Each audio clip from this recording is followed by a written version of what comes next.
semuanya, selamat datang di video pembelajaran kali ini. Hari ini kita akan mengenal lebih dalam tentang kualitas air dari sisi kimia. Tapi sebelum itu kita harus mengenal lebih dalam dulu tentang air ini apa. Mengapa air itu penting? Air adalah sumber daya vital bagi kehidupan, kesehatan, maupun ekosistem. Nah, kualitas air secara langsung dapat mempengaruhi kelangsungan hidup manusia, hewan, maupun tumbuhan. Kualitas air tidak hanya dilihat dari sisi fisiknya, yaitu jernih dan keruhnya, atau sisi biologisnya, yaitu kuman dan bakterinya, tapi juga dari kandungan kimianya.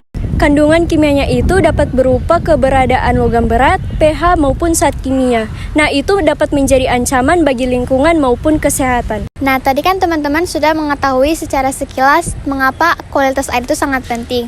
Nah, sekarang kita akan membahas lebih mendalam lagi tentang kualitas air dari sisi kimianya. Yuk kita bahas bersama. Dalam laporan kinerja KLHK tahun 2024, disebutkan bahwa dari total 7.284 titik pemantauan kualitas air di Indonesia, terdapat sekitar 63,7% berada pada kategori cemar ringan, sementara itu 25% titik pantau telah memenuhi mutu kelas 2 atau dalam kategori baik. Adapun 10,6% berada pada kategori cemar sedang dan sekitar 0,7% dikategorikan sebagai cemar berat. Meskipun kondisi ini menunjukkan bahwa sebagian besar kualitas air masih menghadapi tantangan, masih terdapat sedikit adanya perbaikan. Berdasarkan laporan dari Antara News dari pemantauan pada 1.989 titik dari 20 daerah aliran sungai, sekitar 21,8% titik dinyatakan telah memenuhi standar mutu air nasional. Namun perlu dicatat, sebagian besar titik yakni 62,5% masih berada pada kondisi cemar ringan. Walaupun tren perbaikan mulai terlihat, kualitas air secara keseluruhan masih belum mencapai target yang diharapkan.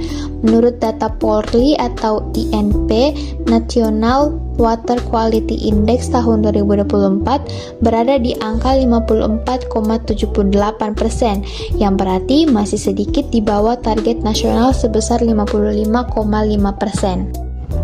Nah, selanjutnya kita akan melihat sebuah tabel yang berisi parameter kimia sebagai acuan dalam standar baku mutu kesehatan lingkungan untuk media air. Tabel ini sangat penting karena menjadi pedoman untuk menentukan apakah air yang kita gunakan ini, terutama untuk keperluan hygiene dan sanitasi, berada dalam kondisi yang aman. Pada tabel ini, parameter kimia dibagi menjadi dua kelompok. Yang pertama adalah parameter wajib. Kelompok ini mencakup komponen dasar yang harus diperiksa seperti tingkat keasaman air, kandungan mineral tertentu, serta beberapa senyawa kimia yang tidak boleh melebihi batas tertentu. Parameter-parameter ini menjadi indikator utama untuk memastikan kualitas air tetap sesuai standar. Kelompok kedua adalah parameter tambahan. Parameter ini biasanya mencakup zat-zat yang sifatnya lebih spesifik, seperti logam berat dan senyawa kimia lainnya yang berpotensi menimbulkan resiko apabila ditemukan dalam kadar tinggi. Meskipun tidak selalu muncul dalam setiap sampel air, keberadaannya tetap penting untuk dipantau. Masing-masing parameter ini sudah dilengkapi dengan batas maksimum yang diperbolehkan. Nilai inilah yang digunakan oleh tenaga kesehatan, laboratorium, maupun lembaga pengawas untuk menilai apakah air tersebut memenuhi baku mutu atau tidak. Kontaminasi bahan kimia pada air ini dapat menimbulkan berbagai dampak penting bagi kesehatan manusia, lingkungan, dan infrastruktur. Dari sisi kesehatan manusia, efeknya bisa bersifat akut maupun kronis. Pada paparan jangka pendek, bahan kimia seperti pestisida atau zat industri dalam konsentrasi yang tinggi dapat menyebabkan iritasi pada kulit dan mata, serta menimbulkan gejala seperti mual, muntah, dan diare. Dalam kondisi yang ekstrim, beberapa senyawa organik maupun nitrit bahkan dapat menyebabkan keracunan yang serius.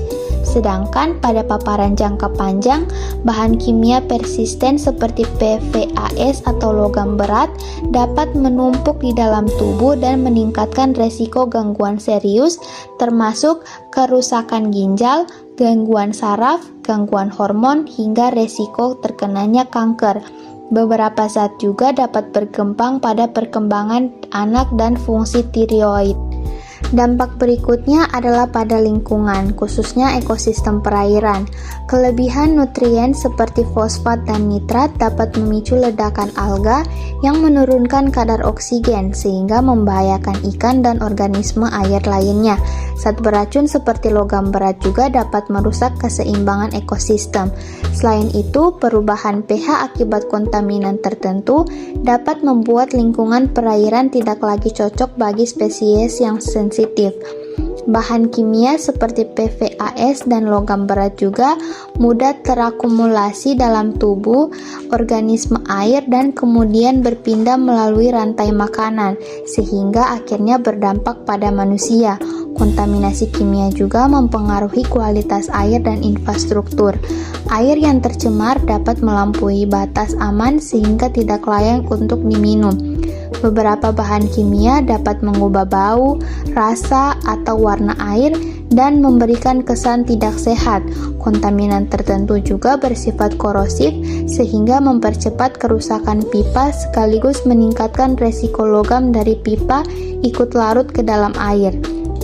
Selain itu, meningkatnya kadar polutan membuat proses pengolahan air menjadi lebih sulit dan mahal karena diperlukan teknologi yang lebih canggih untuk memastikan air kembali aman dan dapat digunakan.